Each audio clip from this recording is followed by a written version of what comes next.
ঈদের শুভেচ্ছা জানানোর জন্য আমরা উপস্থিত হয়েছিলাম।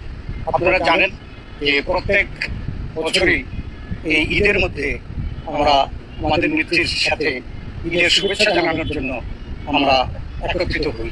এবছরও তাই করেছি। আমাদের মহাসচিব তিনি নিজের দেশে আছেন, সেজন্য তিনি আজকে অনুপস্থিত।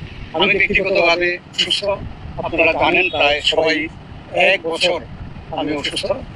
আল্লাহ তাআলা আমাকে আপনাদের দোয়ায় আমাদের দলের নেত্রী দেশনেত্রী বেগম খালেদা জিয়া, আমাদের ভারপ্রাপ্ত চেয়ারম্যান তারেক রহমান, স্থায়ী কমিটির সদস্য এবং সকল নেতাকর্মীদের দোয়ায় আল্লাহ তাআলা আমাকে ফেরত পাঠিয়েছেন। আমরা করি, কিন্তু এখানে কিন্তু আমরা রাজনীতি নিয়ে আলাপ করি না, আমাদের নীতিও করেন।